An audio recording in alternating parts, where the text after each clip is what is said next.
তোমরা আমাকে কেন ধরে এনে খুব অন্যায় করলে। আমার আম্মা এমএলএ বিকাশ ডক্টর সাহেব যদি জানতে পারে এমন মার দিবে তুই দেখি তোদের হালা বেরবে না দেখবি। কে দিমা মুখ ছোড়াটা? তোমরা আমাকে কেন ধরে নিয়ে যাবে বলতে? তোদেরকে মার্ডার করবো এখানে। মার্ডার করবে সস্তা তো, কি অন্যায় করেছে তাই মার্ডার করবে? অন্যায় মারাইছো, তোমার স্বামী যে অত্যাচার আমাদের উপরে করেছে তার খোঁজ খবর রাখো। কেন কি অত্যাচার করেছে তোমাদের উপরে আমার স্বামী? তোমার স্বামী ওইরকম বারোচোদা হারামি লোক এই জগৎ আর দুটো নাই। কেন কেন মারাচ্ছি যেমন মাকে কারি কারি টাকা গুনা লেগে গেছে, যখন তোকে শোনা চেন কিনে দিছি, লেঙ্গেস কিনে দিছি, জাঙ্গিয়া কিনে দিছি, বিষয় কিনে দিছি, তখন তোর মাথাকে জিজ্ঞেস করছিস না যে টাকাগুলো তুমি কোথায় পেয়েছো? কেন আমার আব্বা এমএলএ আমার কাছে থেকে নিয়ে টাকাগুলো? এই ষোলো বৈদ্য ছেলে লয় রে ফুট কয় যেন সব কথা তো মুট কাটছি তো। তা তোর কাল না আমাদেরকে কেন ধরে বেঁধে রেখে দিচ্ছ? আমার আব্বা যদি জানতে পারে তোমাদের গুলো বেঁধে মারবে দেখবা। তোমরা তোমাদের নিজের জীবন বাঁচাইতে চাইলে আমাদেরকে ছেড়ে দাও, না আমার স্বামী কিন্তু তোমাদেরকে ছাড়বে না। কিছুই করতে পারবে না তোমার স্বামী। হ্যাঁ রে কালো কুকুর, হ্যাঁ বলো। ফুটু আসছে না কেন, কি ব্যাপার? কিছু কি গন্ডগোল হলো নাকি? বিষয়টা তো কিছু বুঝতেও পারছি না, মাথায় কিছু ঢুকছেও না। ও আসতে তো দেরি করছে কেন? ফুটু এখানে না আসা পর্যন্ত একটা ফুল অ্যান্ড ফাইনাল ডিসিশন তো লিয়া গেছি না। এদের দুজনকে বাঁচিয়ে রাখবো নাকি মার্ডার করে দেবো? আমি কি একবার বাইরে আড়ালে আবডা লেগে ফুটুর বাড়িতে খবর লিয়ে আসবো? আনতে তো হবে, সেই তো আসল গুরু। তোমরা বললা যে আমার বউকে তুলে নিয়ে আনবো, এটা আমার বল হয়তো? বল হয়তো মানে ওটা তো এমএলএ সাহেবেরই বউবে। ওটা লয় খবর, আমি চিনি না নাকি আমার বউকে। তুমি কার বউ? আমার স্বামীর দুটো বিয়ে। আমি বলছি না আমার বল হয় ওটা। তাহলে এই ছেলেটা কার? এইটা আমার স্বামীর এই পক্ষের ছেলে। এই পক্ষের মানে তাইলে কি এই ফালতুর বউকে তোমার স্বামী বিয়ে করেছে তারই ছেলে নাকি এটা? কে ফালতু? এই তো আমার পেছনে যে দাঁড়িয়ে আছে এর নাম ফালতু, এরই বউকে হয়তো তাইলে তোমার স্বামী বিয়ে করেছে নাকি? তা হয়তো হবে, সেটা মনে লাগেনি তো আমার কপাল পড়লো। তাহলে এই ছেলেটা তাহলে ফালতুর বউয়ের ছেলে? হ্যাঁ। বে ফালতু, দাদা ওইটা তোর বউয়ের ছেলে বে? না আমি আমার আম্মার ছেলে। ও মা গো, ও বাপ গো, কি কথা শুনতে পেলাম গো। উড়ি আল্লাহ। শোনা বউ রে, তুই কি কাজ করলি, তুই ছেলে হয়ে গেল বউ। ও মা গো ভাই, শালা বৌদি ছেলে হয়ে গেছে তো ভালো ভাই, তৈরি করা ছেলে নিয়ে চলে যাবি, তোকে ছেলে তৈরি করতে হবে না। আমি হালবো না, আমি হালবো না। ও ভগবান, আমি আর সহ্য করতে পারছি না, আমাকে তুলে নাও, আমাকে তুলে নাও। হ্যাঁ গো কালু ভাই, কি কাজ হলো? তো ঘায়ের উপরে বিষ ফোড়া হয়ে গেল। আমরা কি করবো, মারা ফোড়া হয়ে গেল তা? তুই এক কাজ কর, ফালতুর কথা বাদ দে, তুই একবার ফুটুকে যেমন করে হোক খুঁজে বাই করে এখানে নিয়ে আয়। যাবো বলছো? আগে সে না আইলে দিলি ফয়সালাটাই বা কি করে হবে? চিন্তা করার দরকার নাই, তুই একবার যা না। বেশ ঠিক আছে, তাহলে আমি যাচ্ছি। তাড়াতাড়ি যাবি আর আসবি। বেশ ঠিক আছে।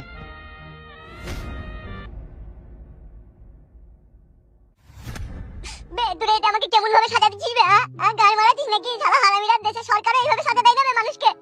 বুকা চুদারে চার হাত পা বেঁধে পুঙ্গাই বাস ভিড়ে দিয়ালে কোনে থারে কই দিটা আবার কি রকম শাস্তি বে? এটাই তোর উচিত শাস্তি রে বোকাচুদা। বাবারে কি লাগছে পুঙ্গাই, রে বাপ রে বাপে লাগছে পুঙ্গাই। মানে খুলি দে না মারার বালা। আমি কেন খুলবো বে? তোকে খুলবে এমএলএ বিকাশ দত্ত, আমাকে যেভাবে সাজা দিতে বলেছে সেইভাবে সাজা দেবো। উড়ি বাপ রে বাপে সর্বনাশ, এটা কি মানা যায় রে? উড়ি শালা যেমন কুকর্ম করবি তেমন সাজা পাবি বে। বালচুদারা, উত্তর কোরিয়ার প্রেসিডেন্ট কিং জং এরকম মানুষকে শাস্তি দেয় নেবে, আর তোদের একটা বালের 2 টাকার এমএলএ এইভাবে মানুষকে সাজা দিয়ে দিচ্ছে, নিজেকে কি ভাবে কি বেশে? সে নিজেকে উত্তর কোরিয়ার প্রেসিডেন্ট কিং জং এর থেকে কম কিছু ভাবে না। খুলে দাও বাগের ফুটকি ভাই, খুলে দাও। কি লাগছে পুঙ্গাই, আমি সহ্য করতে পারছি না বাগের ফুটকি ভাই, খুলে দাও ভাই। খুলে দেবো ভাবলি কি করবে তুই? ভাবে রে খেলা ঘরে খেলে সব পুতুলি খেলা, জানি না এমন খেলা ভাঙে কখন কে জানে। বানাইছে পুতুলি যিনি, একদিনই ভাঙবে তিনি। তোদের ওই এমএলএ সাহেব শুইরের বাচ্চা যেছে, নিজেকে এই দেশেরই কত বড় রাজা বাদশা ভাবে রেছে রে। আমার মতো একটা ভালো ছেলেকে হাত পা বেঁধে রেখে পুঙ্গাতে বাস ভরিয়া দেয়ালের কোণে থাড় করে দেয় রে। এই দেশেরই সরকারেরই কি সব আইন কারণ আজও মাথায় ঢুকে না আমার রে। ভালো মানুষের পুঙ্গাই বাস ভরিয়া দেশের খারাপ মানুষদেরকে ছেড়ে দেয় রে। চুপ বে বোকাচুদা, আমরা খারাপ মানুষ। তা কি ভাই তোরা বল, তোরা নিজে একটা বিবেক করে দেখ, তোরা কি মানুষ দেখ। আমার অপরাধ পেলি না, আমার দোষ খুঁজে পেলি না, অথচ আমাকে হাত পা বেঁধে রেখে আমার পুঙ্গাই বাস ভরিয়ে আমাকে সাজা দিচ্ছিস, তাহলে তোরা কিরকম মানুষ বুঝ। এখানে আমার কিচ্ছু করা নাই, আমি এমএলএ বিকাশ দত্ত সাহেবের কাছে কাজে এসেছি টাকার জন্য, ও যা বলবে তাই করবো। তাহলে ওরা পুঙ্গাই বাস ভরিয়ে দেবা? তোকে তো পুঙ্গাই বাঁশ ভরিছিবে খুব কম। আর ইকে দেখ, চারিদিকে কারেন্ট জাল, সেই জালের ভিতরে ওকে বন্দি করে রেখেছি, যেদিকে ও হাত দেবে সেই দিকে 440 ভোল্ট। একবার ওই তার কাটার বেড়ায় হাত দিলে ওর ভিতরকার লাড়ি শুধু পুড়ে যাবে, না বসতে পারবি না, শুইতে পারবি না, ঘুমিতে পারবি না, লড়তে পারবি। বাবালো, তাহলে তোকে তো এরকম শাস্তি কোনো দিয়ে নিবে? কি লাগছে বাগের ফুটকি ভাই, ছে দাও না ভাই, ও ভাই ছে দাও না ভাই। সেটা সম্ভব নয়, সেটা আয়ত্তের বাইরে। আমাকে নিচে নামে দাও ভাই, ও ভাই নিচে নামে দাও ভাই। ধর বালচুদা, কানে কানে ফ্যাট ফ্যাট করে বকছে।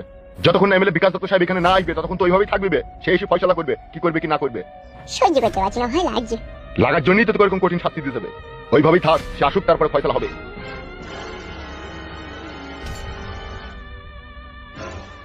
তুমি তো বড় এমএলএ সাহেবের লোক, তুমি কি অন্যায় করেছিলে তাই তোমাকে এরকম সাজা দিচ্ছে? এক মাংমারানি মাগের ফাঁদে পড়ে গেলাম ভাই, তার জন্য আজ আমার এই অবস্থা। মানে কার ফাঁদে পড়ে গেলে তুমি? মেয়েটাকে মারা চিনিও না, আজ অব্দি দেখতে পেছি না। মেয়েটার নাম ছিল মাঙ্গেনা বেগম। মাঙ্গেনা বেগম মানে সেই কালো কুকুরের বউ? কি ভাবছো ভাই? লাগছে ভাই, লাগছে, কিছু ভাবিনি, বলো দি বলো। দিয়ে সেই মেয়েটাকে আমি ভালোবেসে ফেলেছিলাম, সেও আমাকে ভালোবেসে ফেলেছিল। দিয়ে এমএলএ বিকাশ দত্ত সাহেবকে মার্ডার করতে পারিয়েছিল। দিয়ে মানে ওর বেটা জর্দার করতে রাতে জায়গায় চেতন হয়ে গেছিল, দিয়ে ধরা পড়ে গেছিলাম। তাই নাকি? দিয়ে সেই জন্য শাস্তি দিচ্ছে নাকি? হ্যাঁ। তুমি কোন রকম এখান থেকে হ্যাঁ বেরিয়ে আসতে পারবে না ভাই? আমাকে খুলে দিতে পারবে না? বাবারে, আমি এখান থেকে লইলি টাচ হইলি পট খাওয়াটা হয়ে ফেটে যাবো। সেইটাই তো দেখছি মানে, তাইলে কি হবে? মা আমি করে যতক্ষণ না এর না আসবে ততক্ষণ কিছু করার নাই। বাপরে,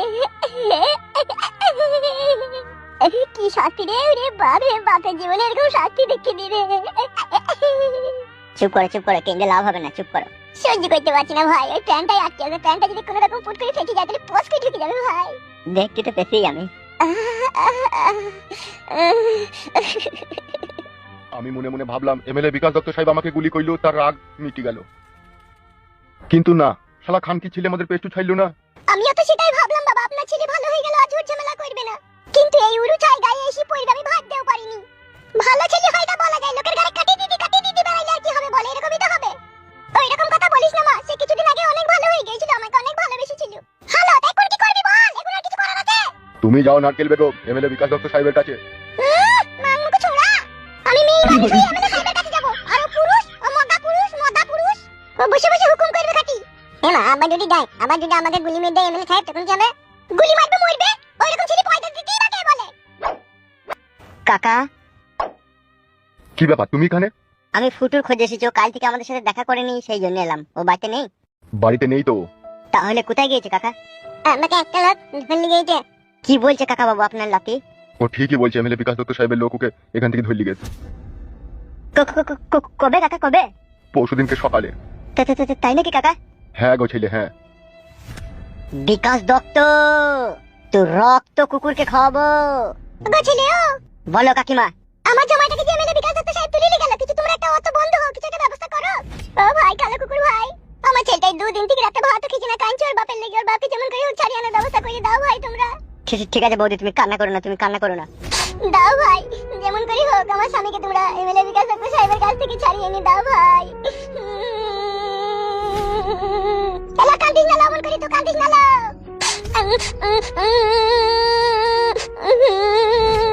বৌদি তুমি কেঁদো না, আমি বলছি তো তুমি কেঁদো না। একটা ব্যবস্থা করো ভাই, যেমন করে হোক একটা ব্যবস্থা করো। বেশ ঠিক আছে, তুমি নিজেকে শান্ত করো, তুমি নিজেকে শান্ত করো। চুপ করো বৌমা। এলা এ ঝুমা, তুই আর বকিস না বাল, তুই মা হয়ে সুখ সুমন আমার কষ্টগুলো বসে বসে দেখছি, তুই এটা কিছু করতে পারছিস না আর আমাকে চুপতে বলছিস তুই। বলে আমি করবো না, দাঁড়ালো একটু সময় হোক না। সময় হইতেই তো আমার স্বামী দেখে দেখুন আমি আর পাবো না। পাবি না, পাবি, চুপ লা চুপ। তোর কান্না শুনতে শুনতে আমার জীবনটা হালাকালা হয়ে গেল লো। ও গো ছেলে। জি কাকা বাবু বলেন। এর কি কোনো ব্যবস্থা হবে না? সব ব্যবস্থা হবে, আমি আসছি। হ্যাঁ কাকা বাবু, আমি রাত্রি 8টার সময় আপনার বাড়ি আসবো, ঠিক আছে? তারপরে আপনাকে ফাইনাল কথা জানাবো আমি। বেশ ঠিক আছে বাপ, ঠিক আছে।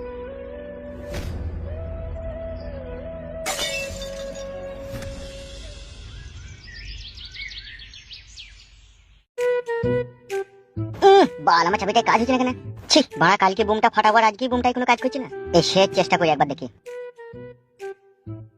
বলছি হাফ গান্ডু ভাই আছেন নাকি? কে রে? আমি এমএলএ বিকাশ দত্ত সাহেবের লোক সাদা কুকুর। সাদা কুকুর? সে আবার কোন শালো? ভিতরে আইবো ভাই? কই আই দেখি। কেমন আছেন ভাইজান? এই তো ভালো আছি, তুই কেমন আছিস রে? আমিও ভালো আছি। দি কাজ কাম কি করছিলেন? কি আর করবো ওরা, এই বুমটার এই চাবিটা কাজ করছিল না, তাই সোজা করছিলাম। বাবা রে, আপনি বুমও সোজা করেন? বুম কিরে বুকাচ্চোদা, সব আমি নিজের হাতে তৈরি করি। বল কি খবর নিয়ে এসেছিস? খবর বলতে আপনাকে এমএলএ বিকাশ দত্ত সাহেব ডেকেছে বললেই তো আর হাফ গান্ডুকে পাওয়া যায় না। আমি এখন অন্য কাজে ব্যস্ত আছি। কি কাজে ব্যস্ত আছেন? সামনে ইলেকশন, 26 জনকে মারার কন্ট্যাক্ট লিয়েছি। কটা মার্ডার হলো, এখনো হয়নি ফেদা। বাড়ি গেছি, কাউকে খুঁজে পেছি না। তা আপনাকে যে খুব ইমার্জেন্সি এমএলএ বিকাশ দত্ত সাহেব ডেকেছে, কেন কি হয়েছে কিছু বলেনি? সেরকম কিছু আমাকে বলেনি, শুধু বলেছে হাফ গান্ডুকে এখানে ডেকে আনতে। কাউকে মার্ডার করতে হবে নাকি?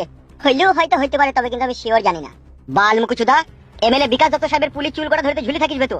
তা সে কাকে মার্ডার করবে আর সে আমাকে কিসের জন্য ডাকছে তুই জানি না? আপনি যাবেন কিনা তাই বলুন। আমাকে বলেছে তুই যে হাফ গান্ডুকে ডেকে আনবি, তাই আমি ডাকতে এসেছি। আপনি আমাকে গরম দেখাবেন না, আপনি চলুন। ছি বড় কাজের প্রচন্ড চাপ রে। কাজের আপনার যতই চাপ থাকুক আপনি চলেন, আপনাকে ভালো রকমের হসলা দিবে এমএলএ বিকাশ দত্ত। ঠিক বলছিস তো? হ্যাঁ গো, আমি মিথ্যা বলি না। তাহলে কি বুম ফুম মেশিন ফেশিন এগুলো কি নিয়ে যাবো নাকি সাথে করে? ওই সব তো এখন আনতে বলেনি, এখন আপনাকে শুধু ডেকেছে। কই চলে বোকাচোদা, চো কই দেখছিস? হ্যাঁ আসুন।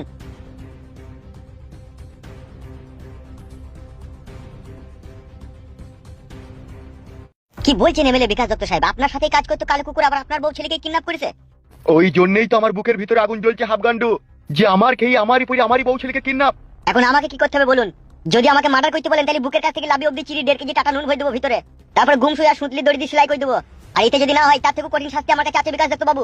আপনি শুধু আমাকে 25 টেন ফরচুন তেল কিনে দিবেন সরষের, তারপরে কালো কুকুরকে আমি ঝিনুকে করে ছিলিয়ে ওকে হলুদ মরিচ মাখিয়ে দিই, ওই ফরচুন গরম তেলে ওকে আমি ফ্রাই করবো। তুই তোমার আমার থেকে ডেঞ্জার তোরে মারা। ডেঞ্জার কি বলছেন বিকাশ দত্ত বাবু? আমি তো এইভাবেই মানুষকে মারার কন্টাক্ট লি। আর আপনার সাথে যে বিশ্বাসঘাতকতা করেছে আমার কাছে তো একটা পার্সোনাল মানে শাস্তি দেওয়ার উপায় আছে। সেটা আবার কি? সেটা হচ্ছে বিকাশ দত্ত বাবু হুকুম ফুকুম শাস্তি। তুই তোমার আজব কথা শোনাচ্ছিস রে হাফগান্ডু, হুকুম ফুকুম শাস্তি। এই শাস্তিটা আমি যাকে তাকে দিই না, আমার খুব ঘনিষ্ঠ লোকের যে অন্যায় করে তাকেই দিই। আমিও তো তোর ঘনিষ্ঠ লোক রে হাফগান্ডু। সে তো জানি বিকাশ দত্ত বাবু, কিন্তু পাবো কোথা কোন কালো কুকুরকে? সেই সুরের বাচ্চাই তো আমার জিনা হারাম করে দিয়েছে রে হাফগান্ডু। তার জন্যই তো তোকে এখানে ডেকেছি আমি, তাকে খুঁজে বাই করার জন্যই তোকে এখানে ডেকেছি হাফগান্ডু। তুই যত টাকা নিবি বস্তা বস্তা টাকা আমি তোর পায়ের নিচে ঢেলে দেবো। তুই ওকে বাই করে তুই যেই শাস্তিটা এখনই বললি হুকুম ফুকুম, সেই শাস্তিটা দেওয়ার ব্যবস্থা কর। হুকুম ফুকুমটা কিরকম শাস্তি? তুই জানি কি করবি বে শালা মগা সুদা? মগা বলবে না হাফগান্ডু ভাই। মগা ছাড়া আর কি বে তোরা? তোরা পুরুষ? তোরা কা পুরুষ বে? তোরা হুরুষ পুরুষ বে?